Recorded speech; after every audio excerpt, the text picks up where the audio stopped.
Now then, you beautiful people, thank you for joining us once again. It is much appreciated. I've got two little jobs for you today. We've got a leak coming through a customer's ceiling and a boiler repair to do. If you haven't done already, make sure you are subscribed and smashing that like button because it pushes it out to a wider audience, and that would mean the world to me. Before we get into it, I just want to say a massive thank you to the channel sponsors, Trade Help and Buy Trade. Trade Help are working alongside City Plumbing at the moment to raise money for the children's cancer charity, Candlelighters.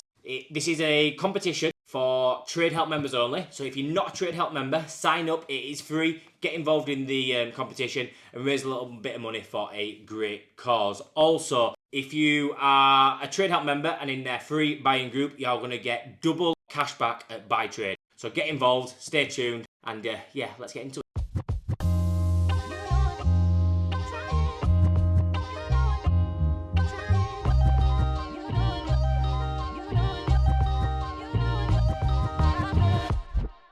Right, it's been called out this job, and I've had a bit of a leak. Looks like it's been happening for some time. It's all the way down here. So yeah, basically, flushing toilet. It's peeing out of that crack there in the flush pipe. Flush cone's seen a better days as well, but it's been fit wrong anyway, because look how low that is compared to the toilet. It was going uphill, so ideally need a new flush cone, race cistern. Hopefully that should sort it. Not very well fit, but yeah, it is what it is. Not my problem. Raise that up, new flush cone, job's good. So just got back from the merchants now and got a new flush pipe, also a new flush cone as well. Obviously it needs cutting down, but before we do that we're going to raise the old cistern just as much as we can. I'm not renewing any of this. I've isolated the water off under there. What I need to do though is empty that out. So what I'm going to do is use my double pump, just drop it in, turn it on. So it's that, emptying that out of there, straight into the toilet. It's clipped on there. Very good bit of kit. I know people are going to say, why don't you get a wet back? I've got a wet back, but it's 241 and I'm in the bathroom, so there's no way to plug it in. So since I've got one of these, I might as well use it.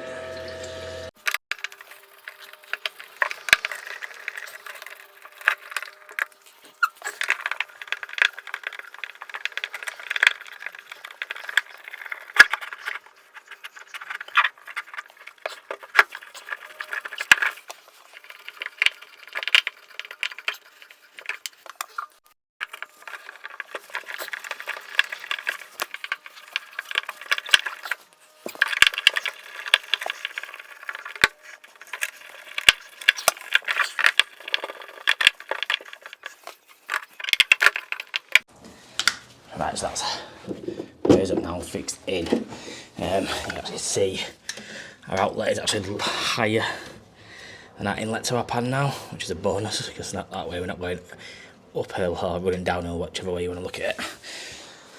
So let's get this measured up and cut out.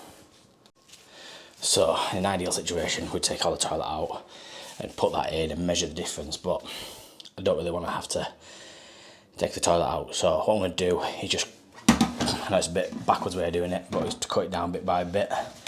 So inlet to the pan is there. So what I'm going to do is cut it roughly in line with the bottom of the cistern, put it in, then if I need to take a bit more off, it's a bonus. Just be careful not to cut it too short.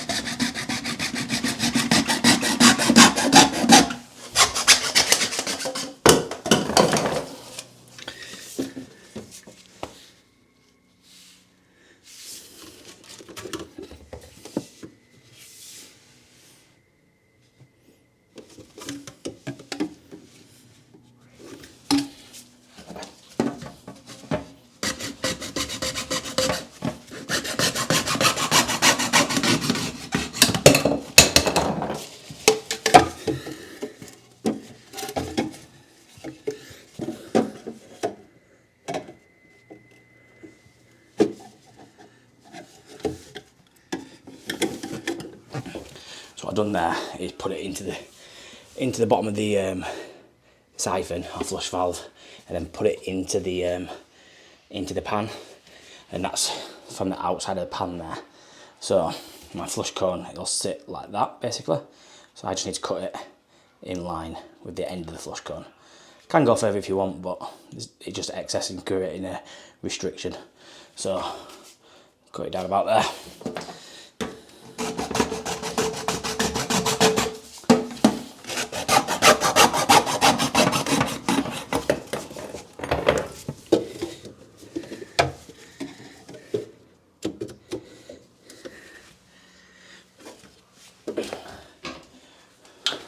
Right, so what I've done there is, it's hard to see, put it into the outlet and then popped it in. And roughly, I think I've fallen a bit lucky there, is we're in nicely, not falling backwards. So yeah, I think it's more luck than anything. So what we need to do now is get new flush cone. Don't need to silicone that. Will be enough to them rubber seals. Once it pushes in, they pull back and create the seal, which will go onto there, and then we'll reuse the old washer, as that seems in good nick. Washer and nut onto there, and it screws up to the underside there.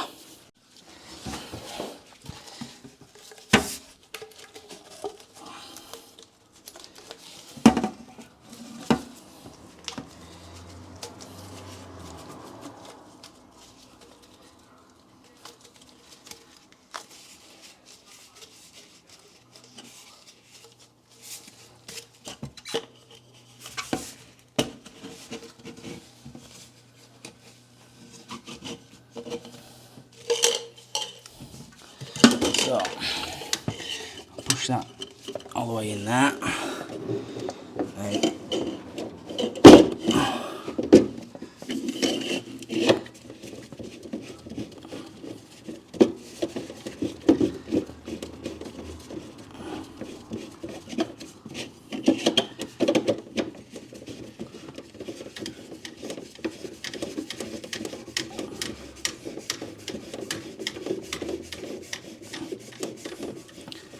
So that's in there, and then what we need to do is just push our flush cone into the pan so it's nice and flush. Make sure everything's nice and tight there.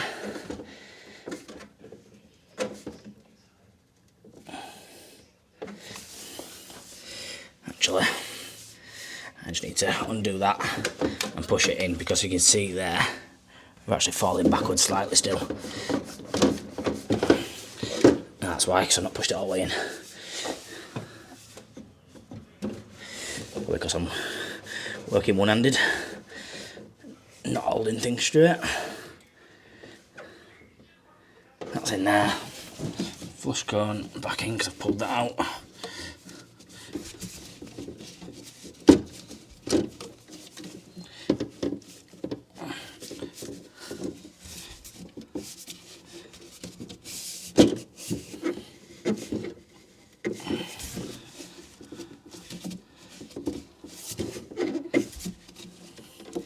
Right, all happy there.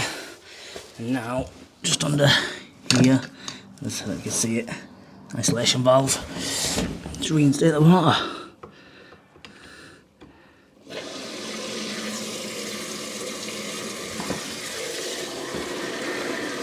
So let that fill up properly and flush it through. Right, that's all filled up now. So what I'm going to do is just dry everything out, making sure that nothing's wet, and then I'm not going to do a full flush. I'm just going to let just a little bit of water go down. That's it. Just to double check we're all dry, which we look to be, and then let that fully fill up, and wish me luck.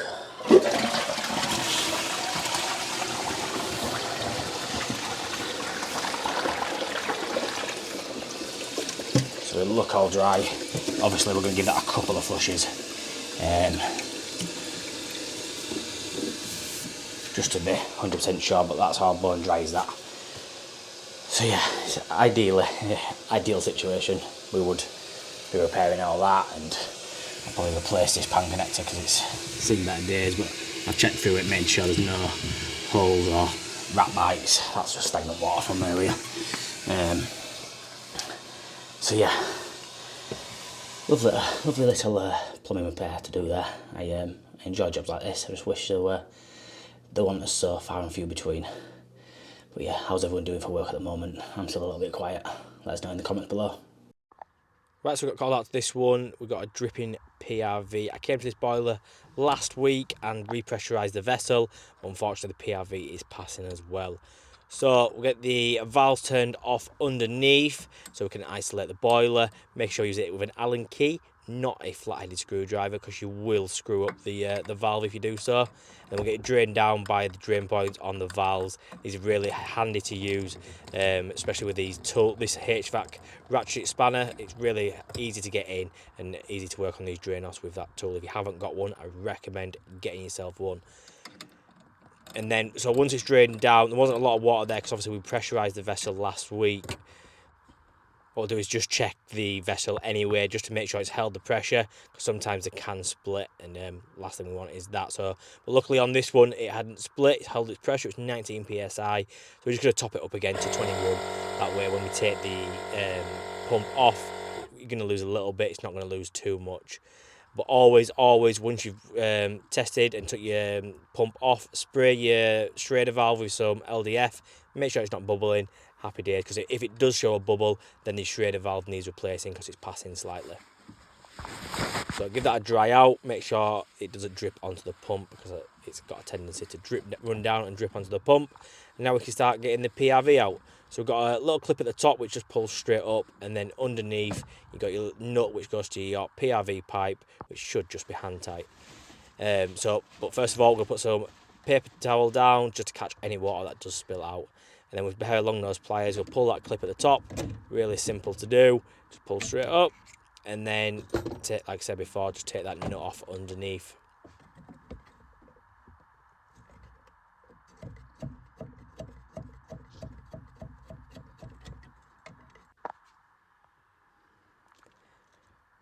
So what happened here is I didn't get the new valve ready. I pulled it out, and it was the new pressure relief valve was in the box. So bit of panic on, bit of spill of water, pushed the old valve back in, got the new one lubed up, ready to go. Love a bit of lube. So pull it out, push the new one straight back in, trying not to spill any water, well, as little water as possible.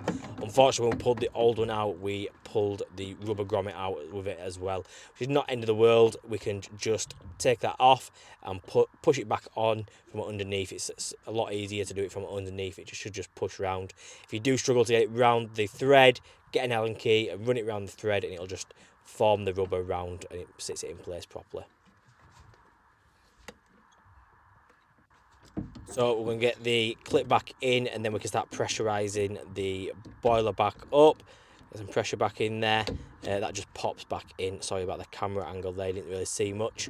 You can just push it down, you can hear it click, and it clicks into place. Taking the old paper towel out, what we're going to do is get some new paper towel, dry any stagnant water that's spilled out there. Because last thing you want to do is fill back up and there'll be stagnant water on there and make you think you've got a leak when you've not.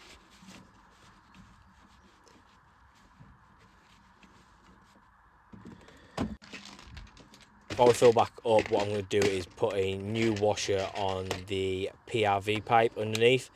This little box I got from Amazon, this little fishing tackle box, but handy for carrying screws and washers.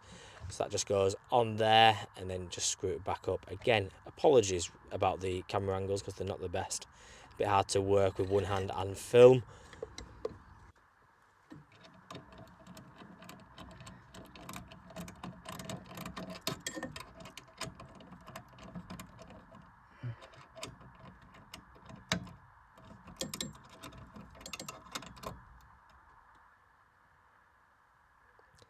Once that's all in, we can turn the drain off and open our valves underneath the boiler. What I'm going to do is just double check then before I pressurise it up, make sure that we've got no leaks, because you're letting a little bit of water back in there then. And if you're happy there's no leaks then, and then you can pressurise the boiler with the 2 taps underneath. Just be careful with these Valent taps. The amount of boilers I go to where customers have turned it the wrong way and it's snapped the heads and you can't use it anymore. Well, you can if you know what you're doing, but it snaps the plastic and it no longer turns the valve.